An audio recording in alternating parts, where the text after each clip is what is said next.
Pratap classes दोस्तों, Pratap classes के YouTube channel पर आपका स्वागत है। तो आज है 26 सितंबर 2022 और 26 सितंबर 2022 के जितने भी इंडिया और वर्ल्ड के जो करंट अफेयर्स के क्वेश्चन बनते हैं तो आज उनका डिस्कशन करेंगे। पूरा वीडियो ध्यान से देखना और लास्ट में आपसे क्वेश्चन पूछूंगा जिनके जवाब आपको कमेंट बॉक्स में देना होगा। सभी विद्यार्थियों को गुड मॉर्निंग। और जो भी विद्यार्थी हमारे चैनल पर नहीं है तो चैनल को आप जरूर सब्सक्राइब कर लें और इसके पास लिए बेल आइकन का घंटा दबा लें ताकि हम जैसे वीडियो अपलोड करें उसका नोटिफिकेशन आप तक पहुंच जाएगा। वीडियो लाइक और शेयर करते रहना। पीडीएफ आपको इसकी टेलीग्राम पर प्रताप क्लासेस सर्च करके वहां से आप डाउनलोड कर सकते हो और इस वीडियो के डिस्क्रिप्शन में भी टेलीग्राम का लिंक है, वहां जाकर भी इसकी पीडीएफ आप डाउनलोड कर सकते हो। तो स्टार्ट करते हैं। हम कल आपको पता है कल संडे था, संडे के दिन आपको वीकली टेस्ट मिल गया तो हम परसों के क्वेश्चनों का रिवाइज कर लेते हैं। हाल में भारत को उच्च रक्तचाप नियंत्रण पहल के लिए संयुक्त राष्ट्र का पुरस्कार कब मिला है? ये मिला है 21 सितंबर को। हाल में किस शहर के उपराज्यपाल ने सामुदायिक पुलिस पहल की शुरुआत की है? तो ये की है दिल्ली के उपराज्यपाल हैं वीके सक्सेना ने सामुदायिक पुलिस पहल की शुरुआत की। हाल में राष्ट्र को किस राज्य में अपना पहला डुंगोंग संरक्षण रिजर्व मिला है? तो ये मिला है तमिलनाडु में।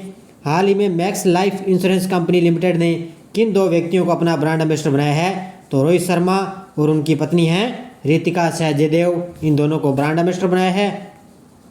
हाल में केंद्र सरकार ने किसको राष्ट्रीय सुशासन केंद्र के नए महानिदेशक के रूप में नामित किया है? तो वो किया है भरतलाल को। हाल में भारत और किस देश ने चेन्नई तट पर संयुक्त अभ्यास किया है? ये किया है भारत और अमेरिका ने। हाल में किसने चमड़ा उद्योग कौशल को आगे बढ़ाने के लिए स्केल ऐप पेश किया है? तो हमारे शिक्षा मंत्री धर्मेंद्र प्रधान ने चमड़ा उद्योग कौशल को आगे बढ़ाने के लिए स्केल ऐप पेश किया है। तो ये परसों के क्वेश्चनों का रिवाइज था और कल संडे के दिन आपको वीकली मिल चुका है। तो सारे विद्यार्थी वीडियो को लाइक शेयर कर देना। और कल आपको पता है पीटी का एग्ज़ाम था और उसकी आपको आंसर की भी मिल चुकी है। और Nanak classes Rajasthan current affairs में उसमें 10 क्वेश्चन आए थे और 8-9 क्वेश्चन लगभग उस बुक में से क्वेश्चन आए हैं। इसलिए आप लगातार राजस्थान करंट और इंडिया करंट अफेयर्स की लगातार आप क्लास के साथ बने रहिए। पहला क्वेश्चन देखिए, हाल ही में आईसीसी ने वर्ल्ड टेस्ट चैंपियनशिप 2023 का फाइनल मैच किस शहर में खेला जाएगा? ये खेला जाएगा लंदन में। कहाँ पर खेला जाएगा? पहले ये क्या है क्लियर नहीं था अभी कहाँ पर खेला जाएगा, लेकिन अब आईसीसी ने ये घोषणा कर दी कि वर्ल्ड टेस्ट चैंपियनशिप 2023 का फाइनल मैच है वो लंदन शहर में खेला जाएगा।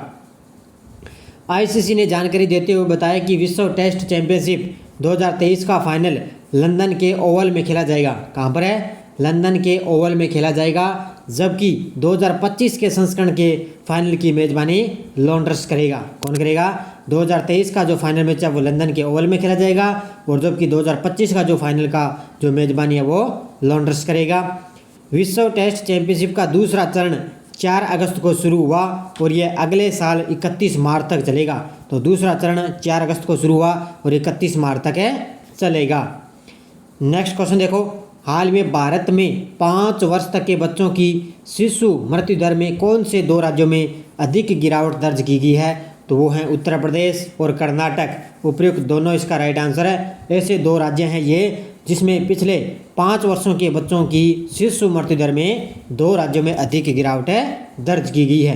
देखो मुख्य तथ्य, नमूना पंजीकरण प्रणाली सांख्यिकी की रिपोर्ट 2020 के अनुसार भारत की 5 वर्ष से कम आयु में मृत्यु दर 2019 में 35% यानी कि 35% पर 1000 जीवित जन्मों से घटकर 2020 में 32% 1000 जीवित जन्म हो चुकी है। यानी कि पहले 35 पर 1000, अब 2020 में क्या है 32% 1000 जीवित जन्म हो गई है।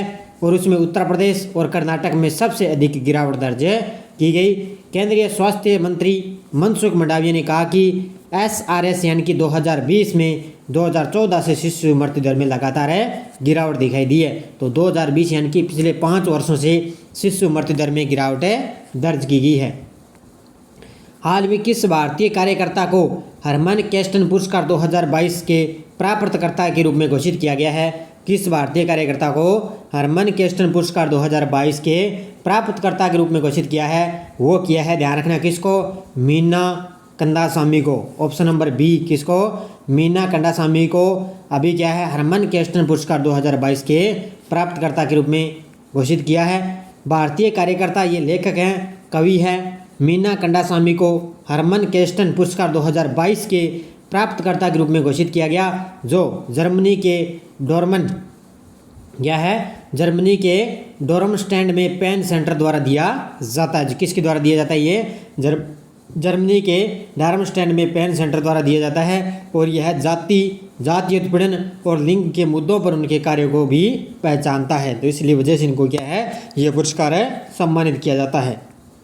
हाल में किस राज्य की पहल पर दोनों सदनों में पूरा एक दिन महिला सदस्यों को समर्पित किया गया था? यानी कि किस राज्य की विधानसभा में दोनों सदनों में, यानी कि सदन 2 होते हैं, तो उसमें क्या है, पूरा एक दिन क्या है, महिला सदस्यों को समर्पित किया गया?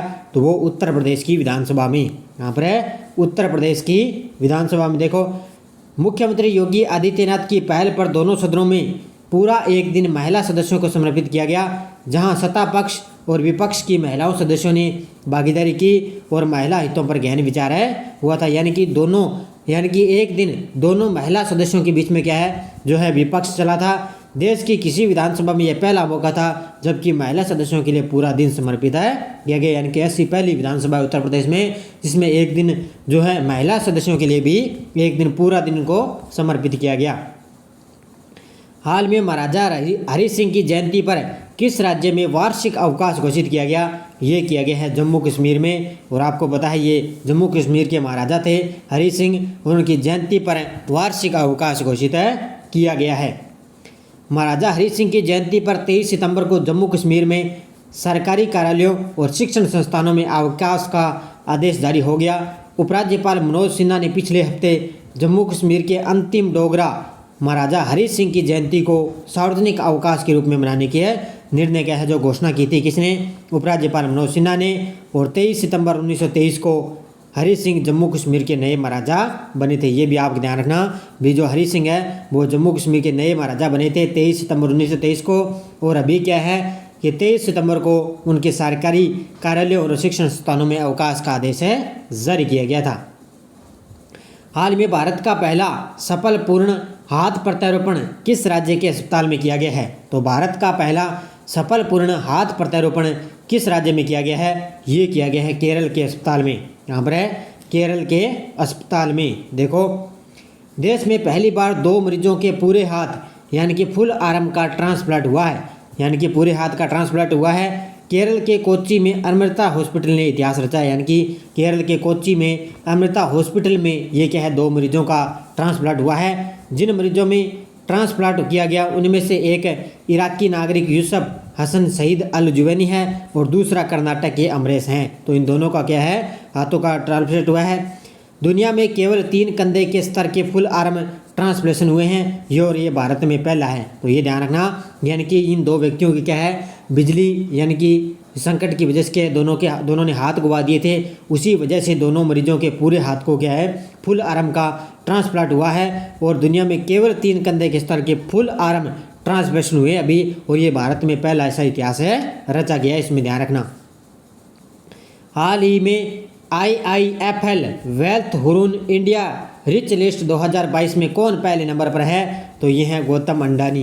कौन है? गौतम अंडानी। और आपको मैंने बताया था अभी दुनिया में दूसरे सबसे अमीर व्यक्ति भी गौतम अंडानी बन चुके हैं। और अभी IIFL wealth Hurun India rich list 2022 में पहले नंबर पर है गौतम अंडानी है। IIFL wealth Hurun India rich list 2022 की जारी की गई है। और इस लिस्ट में अंडानी ग्रुप के चेयरमैन गौतम अंडानी 10.94 लाख करोड़ की वेल्थ के साथ पहले नंबर पर हैं।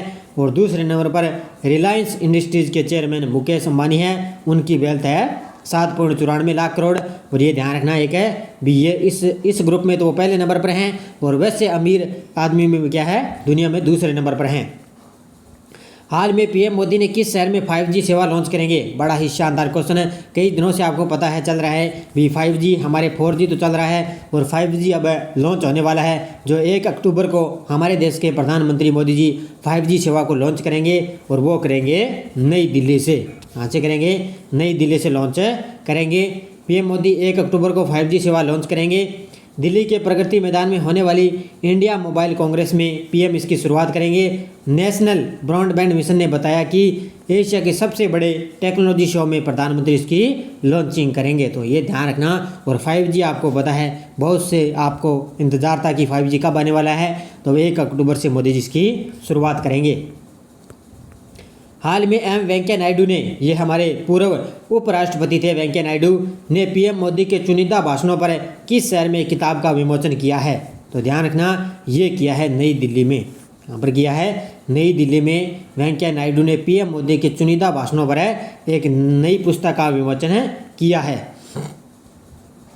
पूर्व उपराष्ट्रपति एम वेंकैया नायडू ने नई दिल्ली में आकाशवाणी भवन में प्रधानमंत्री मोदी के चयनित भाषणों का एक संग्रह जारी किया है। सबका साथ, सबका विकास, सबका विश्वास, prime minister Narendra Modi speaks May 2019 May 2020 शीर्षक वाली इस किताब का विमोचन किया। इस नाम का ध्यान रखना, सबका साथ, सबका विकास, सबका विश्वास, prime minister Narendra Modi speaks शीर्षक वाली इस किताब का विमोचन किया है। और ये ध्यान रखना, नई दिल्ली में अभी इसका एक संग्रह भी जारी किया गया है हमारे उपराष्ट्रपति एम वेंकैया नायडू के द्वारा। और इसमें क्या है, प्रधानमंत्री मोदी के चुनिंदा 86 भाषणों को इसमें संकलित किया गया है। और यह पुस्तक, और ये एक पुस्तक इनकी और है, प्रधानमंत्री के न्यू इंडिया के दृष्टिकोण को भी चित्रित करती है, यानी कि एक नई जो है मोदी जी की न्यू इंडिया के दृष्टिकोण भी इनका विमोचन किया गया है। और वो पहले वाली उसमें क्या है, चुनिंदा 86 भाषणों को संकलित किया गया है। हाल में भारत में पंडित दीनदयाल उपाध्याय की जयंती कब बनाई गई है? ये बनाएगी, ध्यान रखना, 25 सितंबर को। कब बनाई गई है? 25 सितंबर को। और उनकी अभी हाल में 106वीं जयंती बनाई गई है। भारत में पंडित दीनदयाल उपाध्याय की जयंती को चिन्हित करने के लिए हर साल 25 सितंबर को अंत्योदय दिवस मनाया जाता है। यानी कि इसके साथ साथ में क्या है, 25 सितंबर को उनकी जयंती मनाई जाती है। और इसी के उपलक्ष्य में मोदी जी ने अंत्योदय दिवस बनाया जाता है। पंडित उपाध्याय की 106वीं जयंती बनाई जाएगी। भारत सरकार द्वारा 25 सितंबर 2014 को पंडित दीनदयाल उपाध्याय की 98वीं जयंती के अवसर पर अंत्योदय दिवस की घोषणा की गई थी। यही ध्यान रखना भी, भारत सरकार के द्वारा 25 सितंबर 2014 को क्या है, उनकी 98वीं जयंती पर अंत्योदय दिवस की घोषणा की गई। और इसी के उपलक्ष्य में अंत्योदय दिवस 25 सितंबर को बनाया जाता है। और अब की बार उनकी 106वीं जयंती बनाई गई है। अब देखो पिछले वीडियो का क्वेश्चन, हाल में प्रतिष्ठित स्मिता पाटिल मेमोरियल अवार्ड से किसे सम्मानित किया गया है? ये किया गया है आलिया भट्ट को। सभी विद्यार्थियों ने बड़े शानदार जवाब दिए। सभी विद्यार्थियों को हार्दिक शुभकामनाएं। और अब देखो आगे क्वेश्चन फॉर यू, हाल में भारत का पहला मोटो जीपी चैंपियन रेस कहाँ शुरू होगा? नई दिल्ली, ग्रेटर नोएडा, भोपाल, कोलकाता? इसका जवाब आपको कमेंट बॉक्स में देना है। अब देखो यस्ट डोज हमारी क्या थी? राजमहल टोंक किस खान से संबंधित है? तो ये है तांबड़ा से। और कल आपको पता है पीटीए का जो एग्जाम हुआ था उसमें बहुत ही सरल सरल क्वेश्चन पूछे गए थे। राजस्थान करंट है, चाहे राजस्थान जीके की मैं बात करूं तो बड़े ही शानदार क्वेश्चन पूछे गए थे। विजय सिंह पति का मूल नाम क्या था? भूप सिंह। करौली का केला देवी मंदिर किस नदी के किनारे है? तो कालीसील नदी के किनारे। कोटा के किस शासक के काल से शिकार के दृश्य कोटा चित्रकला शैली की विशेषता बन गई? तो राजा उमेद सिंह। और किस हिंदू माह में गणगौर त्यौहार मनाया जाता है? चैत्र माह में बनाया जाता है। अब देखो नेक्स्ट डोज क्या है? राज प्रशस्ति का रचनाकार कौन था? राष्ट्रीय सरसों अनुसंधान केंद्र कहाँ स्थित है? और ये भी आपको साथ में बताना भी इसकी स्थापना कब हुई थी? कौन से कृषि जलवायु प्रदेश में बाजरा बोया जाता है? राजस्थान में सबसे छोटा कृषि जलवायु प्रदेश कौन सा है? और कौन सी नदी सांबर झील में मिलती है? इन पांचों के जवाब आपको कमेंट बॉक्स में देना है। जाते जाते वीडियो को लाइक शेयर कर देना। और लगातार आपको ये क्लासें मिलती रही है। संडे के दिन वीकली टेलीग्राम पर क्विज मिलती है, फिर यहाँ पे आपको दोबारा रिवाइज करवाया जाता है, फिर PDF मिलती है। तो कितनी बार आपको यहाँ पे क्वेश्चन रिवाइज करवाया जाता है। और राजस्थान और करंट अफेयर्स और इंडिया करंट अफेयर्स के क्वेश्चन आपको इससे बाहर नहीं जाएगा। जो भी आपको मैं पूरे तथ्य के साथ जो डिटेल बताता हूँ उनको आप ध्यान से पढ़ा करो, क्योंकि तथ्य भी आजकल क्वेश्चन बड़े पूछे जाते हैं। तो धन्यवाद। जय हिंद, जय भारत।